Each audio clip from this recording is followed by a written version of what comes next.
با درود خدمت شما عزیز دلم. عزیزم در خدمت هستم با یک انرژی خانی دیگه از سری انرژی خانی های فال رقیب. موضوع این لحظه انرژی خانی ما رازها و اسرار رقیب هستش که از اونها وحشت داره، چیزایی که نمیخواد طرف احساسی بهشون پی ببره. با نام یاد خداوند و یاری کائنات انرژی خانیمون رو آغاز میکنیم. آمین که کائنات هر آنچه که پنهان هست رو آشکار کنه همکنون و در همین لحظه. در خصوص یک جام احساس، یک قدم احساسی که رقیب میخواد برداره و جام احساسش هم در دستش هست، چیزی که دوست نداره رقیب که طرف احساسی یا شما بدونید این مسئله رو. و خیلی بلا تکلیف هست در خصوص این مسئله. در واقع در خصوص این مسئله خیلی بین زمین و آسمون داره نشون میده. یعنی که یه سری مسائل پنهانی وجود داره، یه سری مسائلی که خود رقیب هم ازشون سر در نیاورده و شرایط مالی و احساسی بسیار سختی رو برای رقیب نشون میده. یعنی که انگار که هیچ چیزی اونجوری که دلش میخواد پیش نمیره. تلاش های زیادی در این خصوص کرده که داره به وضوح نشون میده بخواد موفقیتی در خصوص اون مسئله کسب کنه و تلاش هایی که کرده خیلی اختلاف ها به وجود اومده و اینکه یک سقوط رو حتی در خصوص با این مسئله تجربه کرده. میخوام بپرسم از یه دکه دیگه ببینیم این سقوطی که تجربه کرده، این مسئله که براش پیش اومده، آیا در خصوص این مسئله براش تموم شده است یا ادامه داره؟ چون در خصوص یک فرد دیگری بجز طرف احساسی داره صحبت میکنه کائنات. آمین که کائنات هر آنچه که پنهان هست رو آشکار کنه. این تلاش هایی که کرده بعد اختلاف و سقوط، این مسئله تموم شده است یا از نگاه رقیب ادامه داره حالا، چون هنوز جام احساسش توی دستش هست، در اینجا داره نشون میده.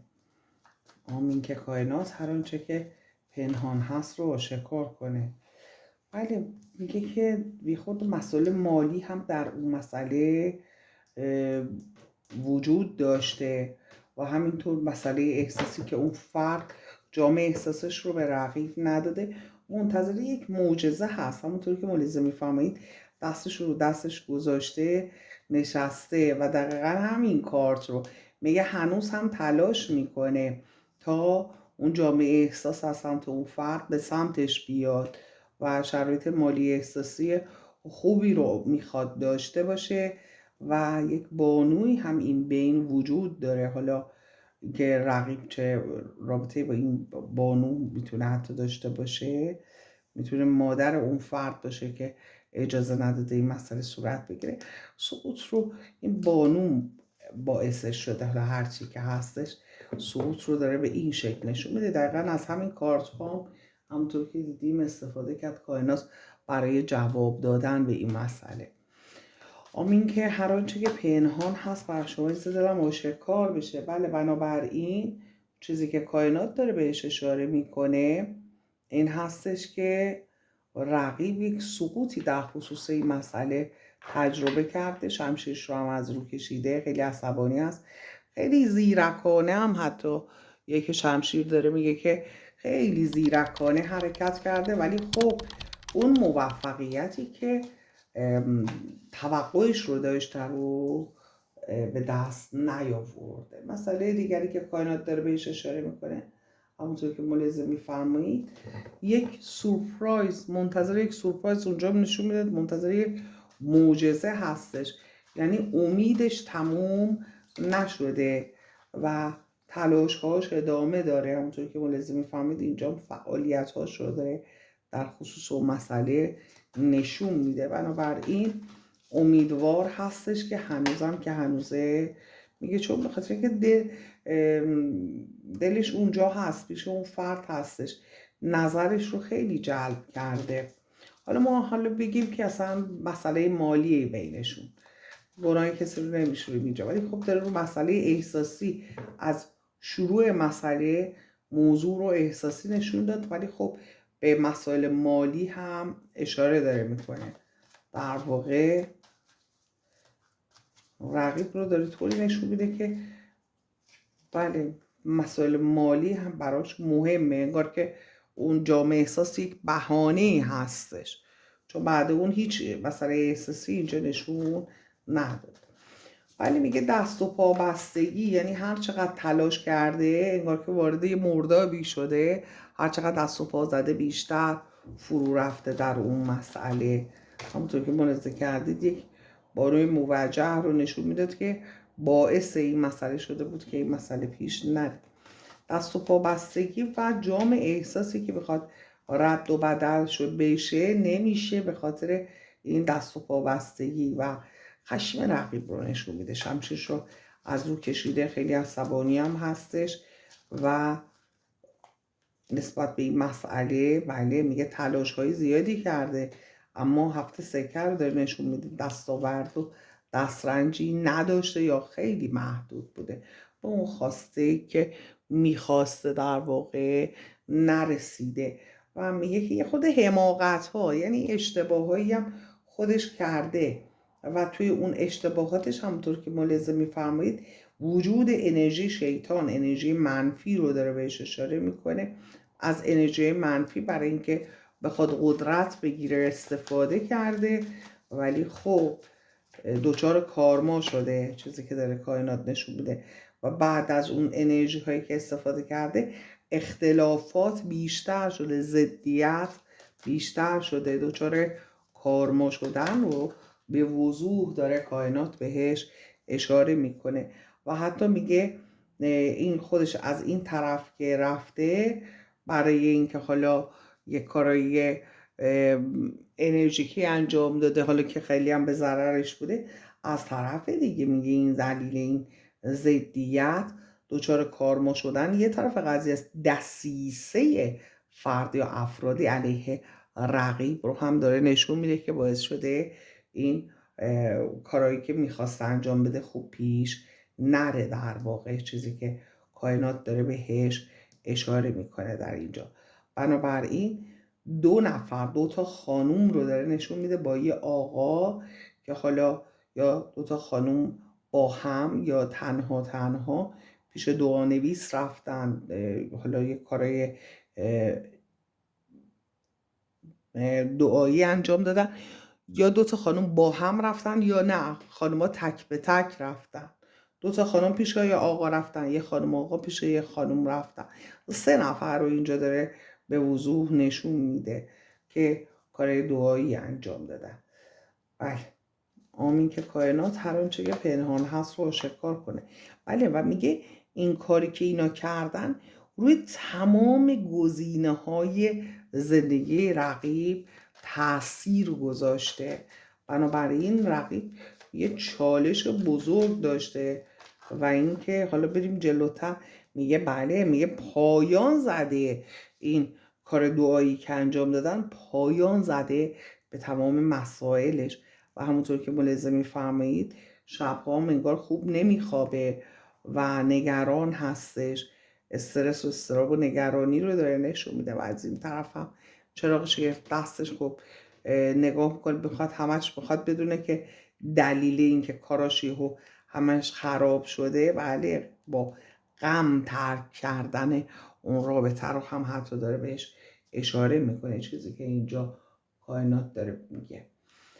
ولی بریم جلوتر ببینیم دیگه به چه مسائلی کائنات میخواد اشاره کنه و چه مسائلی رو میخواد آشکار کنه. فعلا که تا اینجای قضیه میگه که رقیب مشکلش توی یک رابطه دیگه، بعد با طرف احساسی هم به توافق نمیرسه، همش اختلاف داره. دلیلش همین کارمایه هست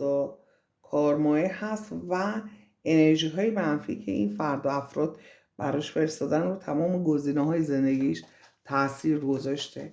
بنابراین این رو هم کائنات داره اینجا برامون باز میکنه که حالا اصلا چرا با طرف احساسی هم مشکل داره. مسئله دیگری که کائنات داره بهش اشاره میکنه این که خب رقیب همش میخواد توی چشم باشه و میخواد همیشه نقل مجلس باشه و خودش رو خیلی خاص میبینه. همین اخلاقهاش هم باعث شده که آدمایی باشن که بخوام باهاش ضد باشن، آدمایی باشن که بخوام همه چیش رو خراب کنن.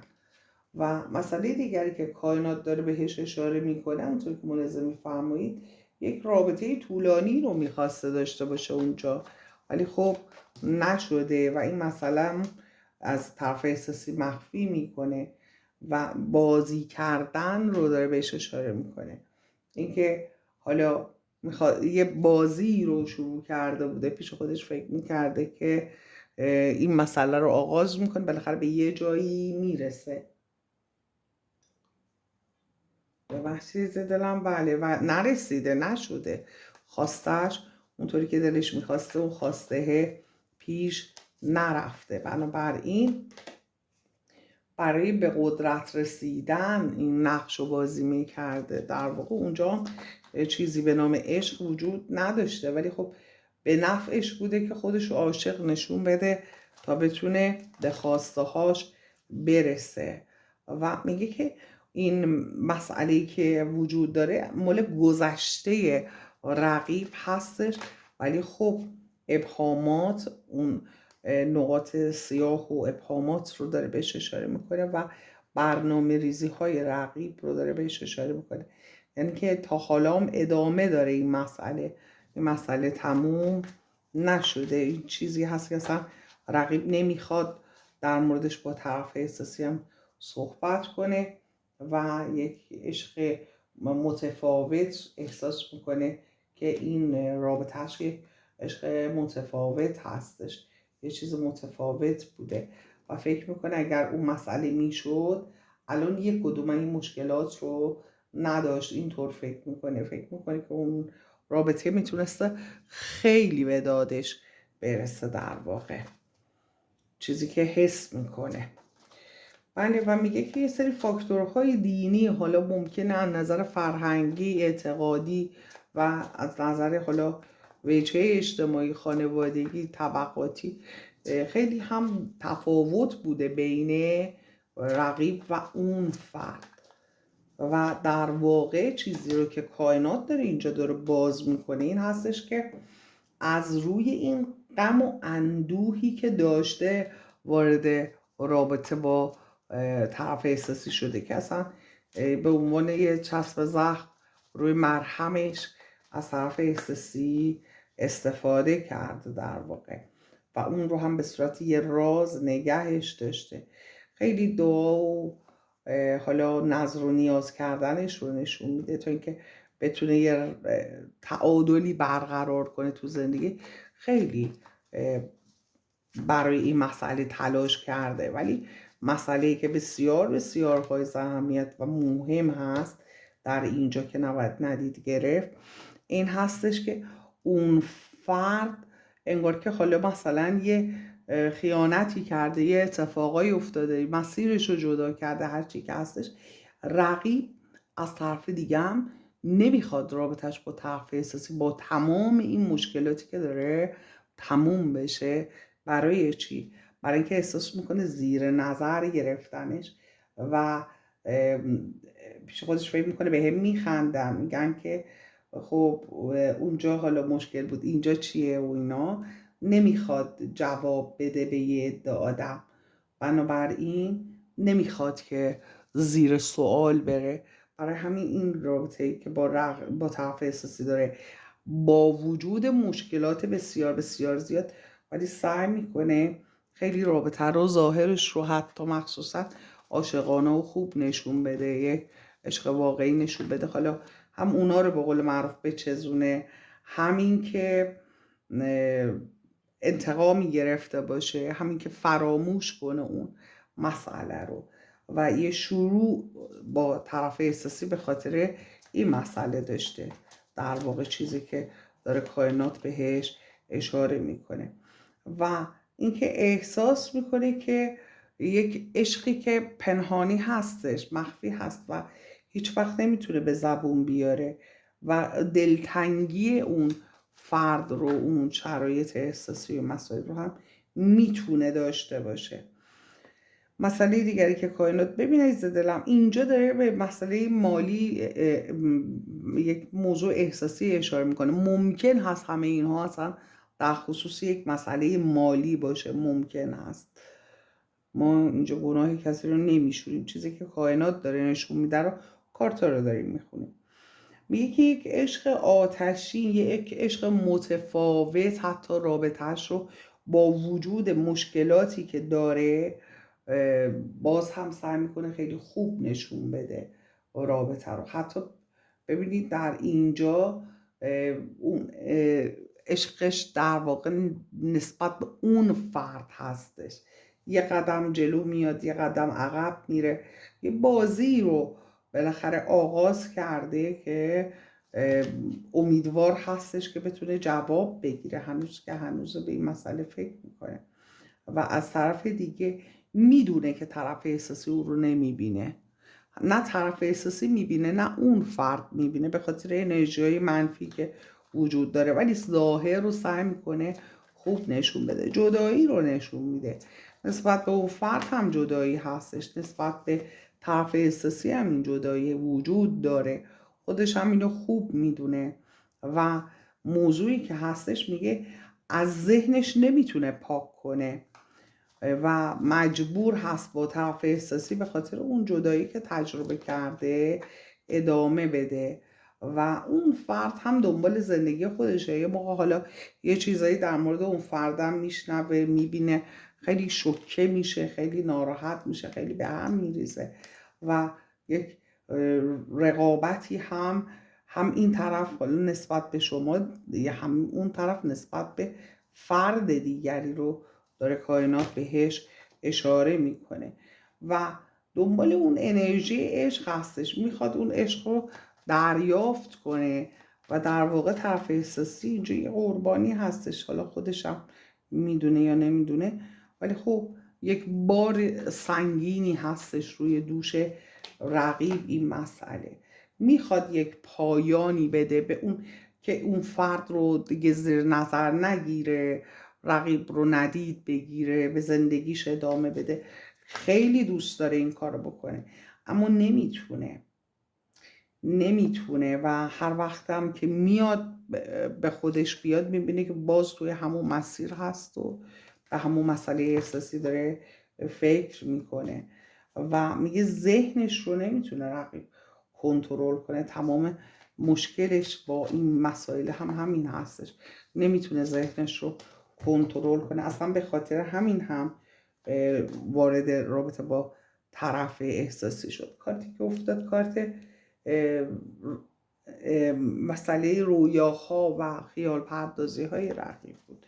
توی خیال پردازی هاش هنوز هستش، خب اون فرد وجود داره، یه قدم جلو اومدن، یه قدم عقب رفتن رو هم اینجا بهش اشاره میکرد، همونطور که ملاحظه فرمود. و در اینجا میگه که انگار که خواست خدا هستش، من سرنوشتم اینطوریه، ولی خب موضوع اصلا ربطی به سرنوشت نداره. این فرد دوچار کارما شده و این کارما تمومی نداره، مثل این که میگه این تازه یه قسمتی از اون کارماش رو در واقع داشته و مونده حالا یه قسمت های دیگه است.